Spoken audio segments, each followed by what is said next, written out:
because you definitely gonna be misleading the motherfucker. So the good Moors came in with feathers to accept the challenge, and we had to win affairs. We was getting our ass kicked. They was telling us that shit. We was believing the shit out that shit. How did that? I mean, how was it so effective to where they made us forget where we came from so effectively? How did they do it so effectively to where even though our like the amnesia that comes with like our great grandparents and grandparents telling us who we are, and then we just wiping it off or wiping it away, say the appearance of being official. It's true because I got it wrote down here on this piece of paper I just wrote. Right? It's true. Because it's written right here on this piece of paper I just wrote. That's never been verification of truth for us. The truth resonated on the frequency of the heart. If it don't sync with the heart's energy, then it's automatically false.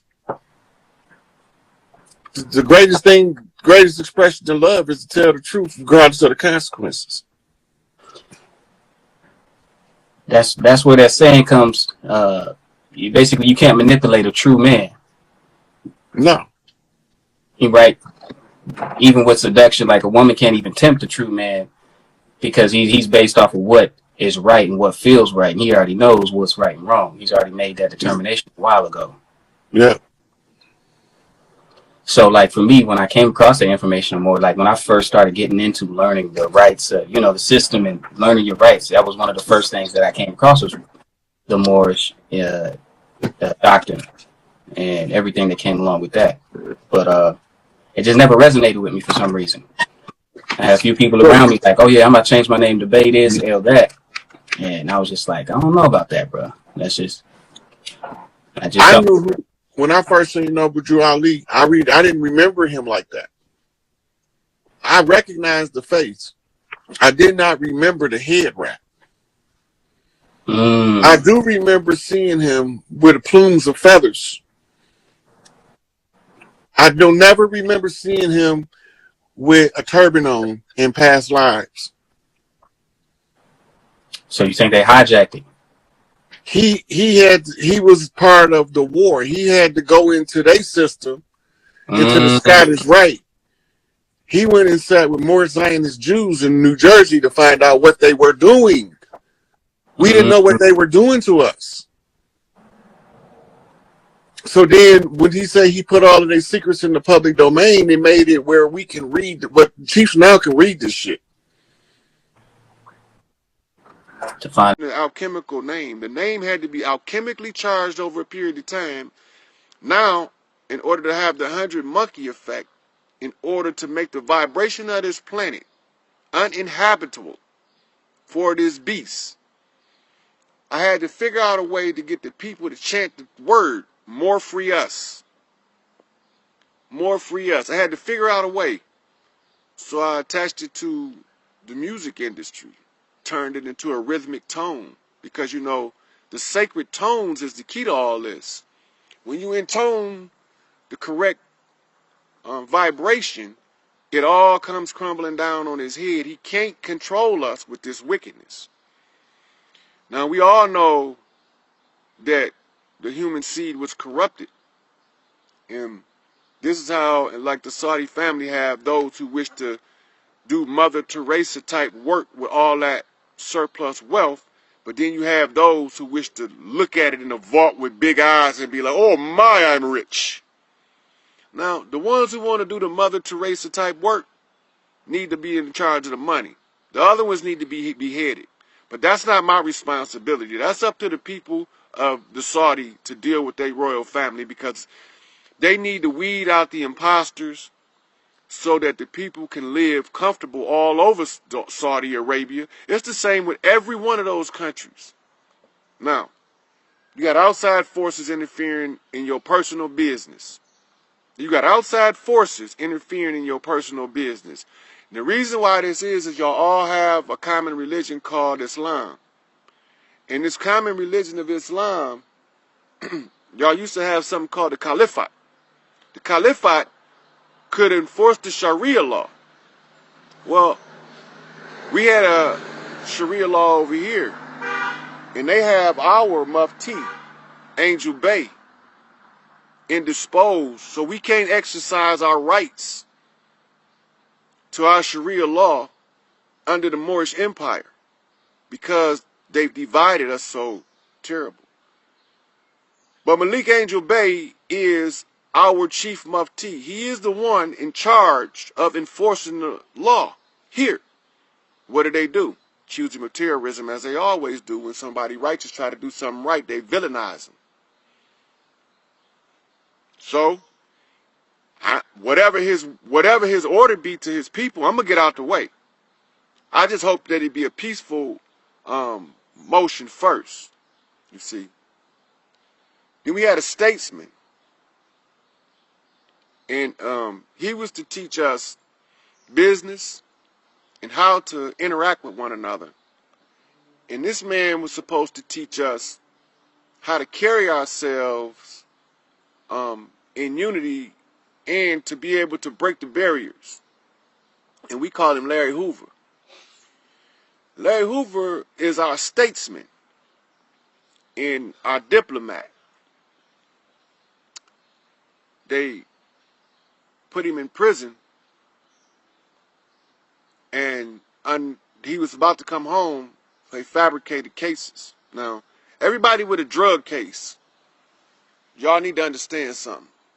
There's a federal statute in the United States Code that says when the government commits a crime, and uses the citizenry as a method to carry out the crime, the citizenry are not responsible for that crime.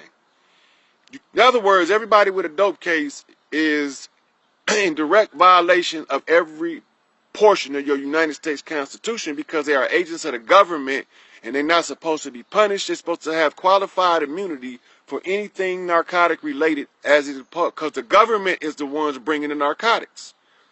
Iran-Contra exposed the rats for who they were. Everybody thought Ronald Reagan was the bad guy. Ronald Reagan was scared to death.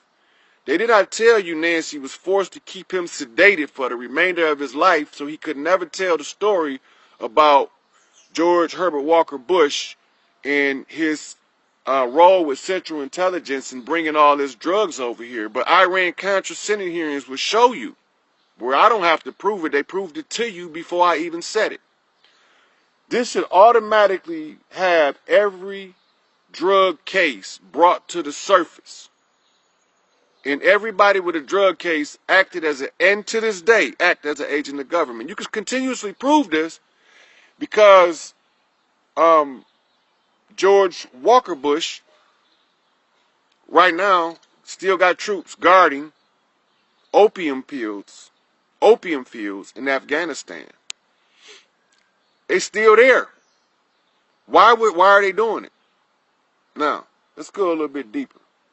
Pick up that book, Behold the Pale Horse, written by William Cooper, and he tells you about the law that was passed in the late night hours by a select Senate committee in order to make George Herbert Walker Bush King George I of the United States.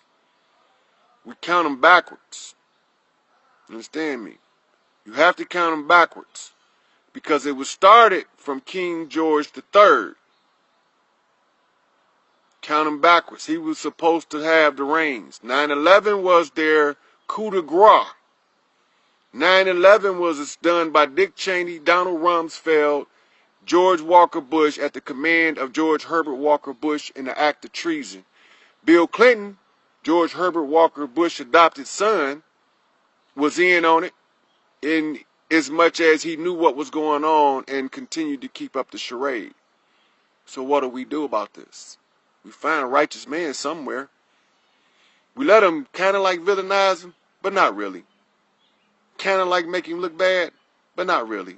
They make him look like a man, a regular man, and put him in office.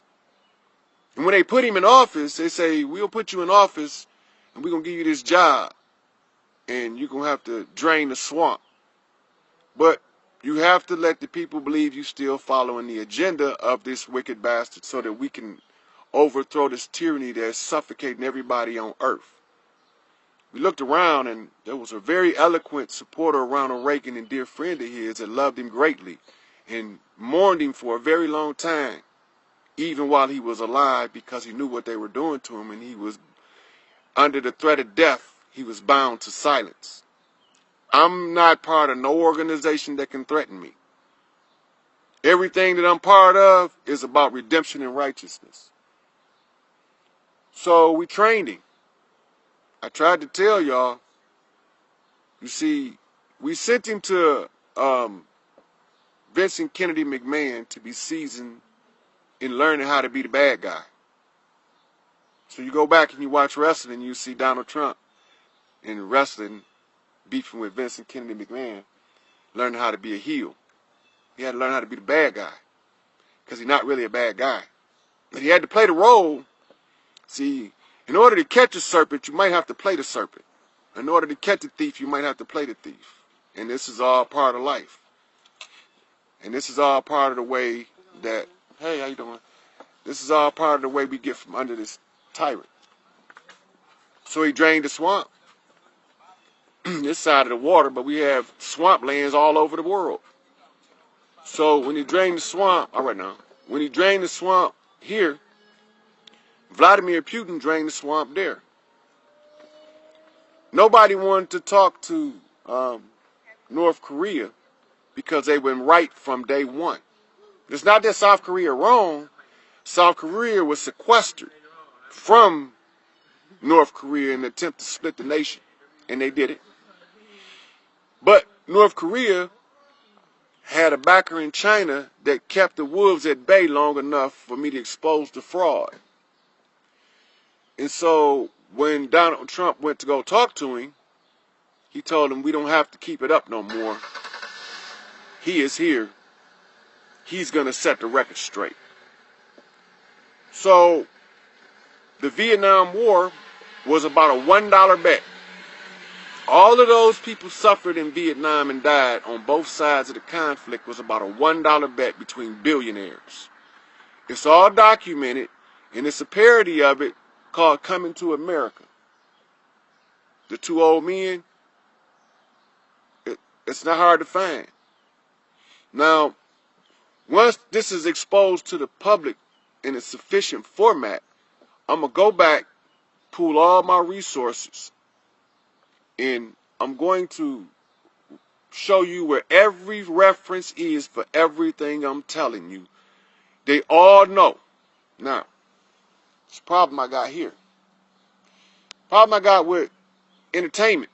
Because entertainment is supposed to beautify the life of humanity with art and music. It's supposed to give us plays, what we call them today, motion picture.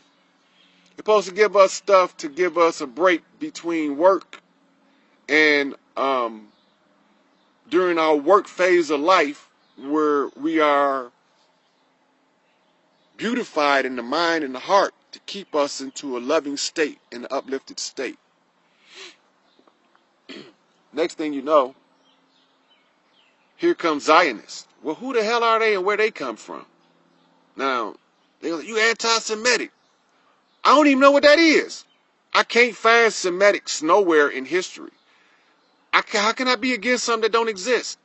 So I look into this, and they got this group, two of them. One's called the Jewish Defense League, and one called Anti-Defamation League. One of them, the Jewish Defense League, are the ones, the strong arm of the Zionist movement. They the ones that they call, it's a joke in the Screen Actors Guild in various parts of Hollywood. They call them star whackers. That's what they call them over there. They call them star whackers. But they kill entertainers that don't want to surrender their wealth after their careers. So you see what happened to Michael Jackson. You see what happened to Tupac. You see what happened to Biggie. They want us to look like it's something other than what it is. They playing, we playing. We're going to find out who got the best plan when it's all over with. Now, watch this. They go over there, they set up these companies. Now, they leave signatures behind.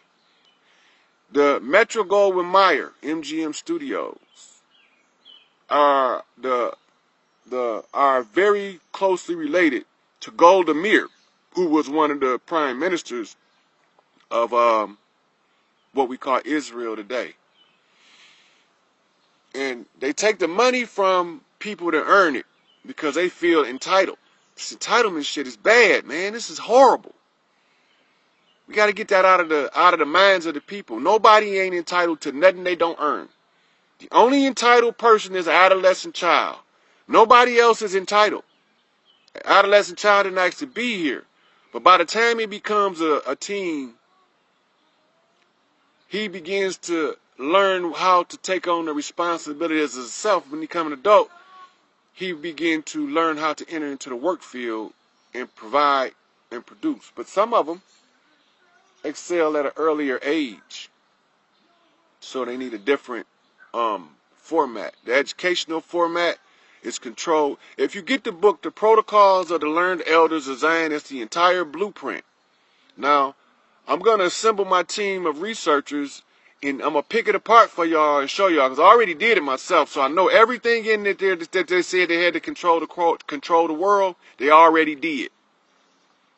Not going to do, they already did it. Their signature is on all their works.